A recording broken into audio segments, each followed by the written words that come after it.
Sridhar Guruji, recent టైమ్స్లో జ్యోతిష్య శాస్త్రానికి సంబంధించిన కొంతమంది వ్యక్తులు కూడా ఫేమస్ అయ్యారు. ట్రెండింగ్లో ఒక జ్యోతిష్యుడు అయితే ఉన్నారు.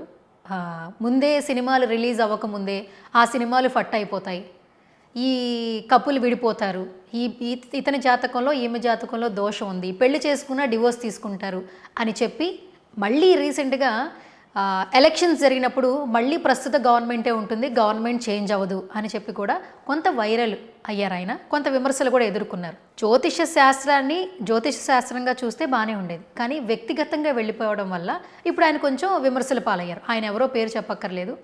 నిజంగా జ్యోతిష శాస్త్రం తెలిసిన వాళ్ళు ఒక సినిమా హిట్ అవుతుంది ఫట్ అవుతుంది ముందే చెప్పేస్తారా? వీళ్ళిద్దరికీ బాగుంటుంది బాగోదని ముఖం మీద చెప్పొచ్చు అంటారా? వాళ్ళ పర్సనల్ విషయాలు పబ్లిక్ డొమైన్లో చెప్పడం ఎంతవరకు కరెక్ట్ అంటారు? ఆ జ్యోతిష శాస్త్ర నిపుణులు ఎవరో కూడా మీకు కూడా తెలుసు, మీరేం చెప్తారు? అంటే మేడం, ఇది ఒక మంచి క్వశ్చన్ అండి. జ్యోతిష శాస్త్రం మట్టుకు వాళ్ళు ఎంతో గొప్పోళ్ళో మనకు తెలియదండి. మీరు అన్నారు నాకు తెలుసు అని చెప్పి అన్నారు, కానీ ఎంతో కొంత జ్యోతిష పరిజ్ఞానం అయితే ఉంటుంది. కానీ జ్యోతిష్యాన్ని మాత్రం బహిర్గతం చేయడం మాత్రం చాలా మట్టుకు తప్పండి. అది జ్యోతిష్యానికే విరుద్ధం అండి. ఎందుకంటే చాలా సందర్భాలలో మా దగ్గరికి భార్యాభర్తలు కూడా చాలామంది వస్తారండి. అందుకే భార్యను పక్క కూర్చోబెట్టి భర్తకు చెప్తాం, భర్తను పక్క కూర్చోబెట్టి భార్యకి చెప్తాం. ఎందుకంటే బహిర్గతం కూడా చెయ్యం. ఎందుకంటే ఒక జంట విడిపోతే మాకేం వస్తుందండి, మాకేం రాదు కదా. అందుకే అంత కేర్ తీసుకుంటాం. కాబట్టి ఇప్పుడు ఈ సినిమా వాళ్ళ గురించి సినిమా వాళ్ళు కూడా ఇప్పుడు మా దగ్గరికి వస్తారండి. ఇదే రాజకీయ నాయకులు మా దగ్గరికి వస్తారండి. మేము చెప్పాలంటే మేము చెప్పి ఫేమస్ కామా అండి? వాళ్ళ జాతకాలు బయట చెప్పి మేము ఫేమస్ కావాలంటే కాలేమా? కానీ వాళ్ళ జీవితాల గురించి మనం బయట చెప్తే మనకేం వస్తుందండి? వాళ్ళు ఇంకోళ్ళు ఎట్లా నమ్ముతారండి మనల్ని? ఇంకొకరు వచ్చి ఇప్పుడు తల్లి తండ్రి, అన్న తమ్ముడు చెల్లి, ఇలాంటి బంధాలు చాలా విలువైనయండి.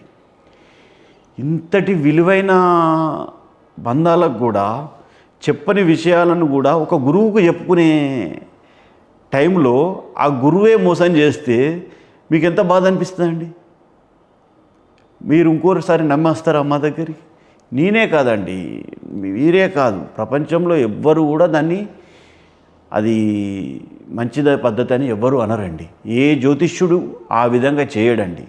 నాకు తెలిసినంత మట్టుకు అది వాళ్ళ విజ్ఞతకే వదిలేస్తున్నామండి. నాకు తెలిసినంత మట్టుకు నా దగ్గరికి ఇప్పటికీ సినిమా వాళ్ళు వస్తారు, రాజకీయ నాయకులు వస్తారు, పోతే డాక్టర్స్ వస్తారు, యుఎస్ఏ విడిపోయే కపిల్స్ వస్తారు. అయినా కూడా మేము ఎవరి విషయాలు బయట పెట్టమండి. బయట పెట్టడం ఎందుకు? అది భావ్యం కాదండి.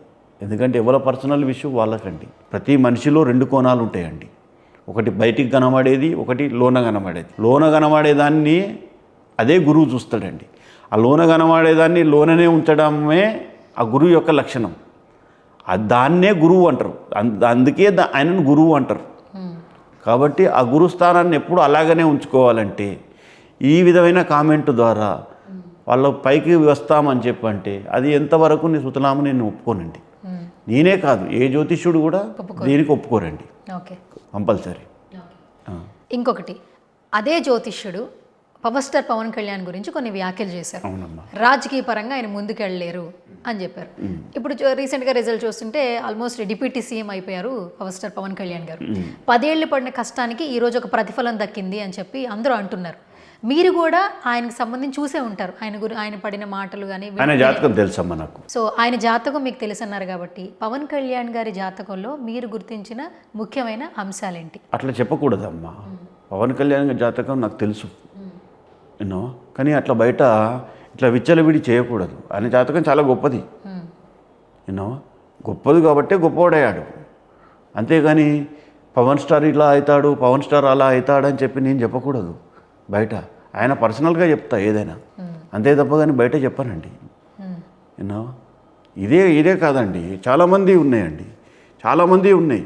నేను ఇట్లా బయట చెప్పుకుంటూ పోతే ప్రెస్లలో మీకు ఏదైనా డౌట్స్ ఉంటే ఆ డౌట్స్ మీ పర్సనల్ డౌట్స్ ఉంటే అడగండి, లేకుంటే జనాలకు సామాన్యంగా వచ్చే డౌట్స్ ఉంటే ఏదన్నా అడగండి. కానీ వాళ్ళ పర్సనల్ లైఫ్లో గురించి అడిగితే నేను చెప్పానండి. ఎందుకంటే వాళ్ళు ఎంతో మమ్మలను గుండెల్లో పెట్టుకొని నమ్ముతారండి. నమ్మినప్పుడు, అభిమానంతో నమ్మినప్పుడు ఆ అభిమానాన్ని తీసుకొచ్చి బయట పెట్టడం ఎంతవరకు సమంజసమండి? ఇంట్లో విషయాన్ని బయటకు పెడితే ఎంతవరకు సమంజసం అండి? తప్పు కదండి. చెప్పానండి అదే విధంగా.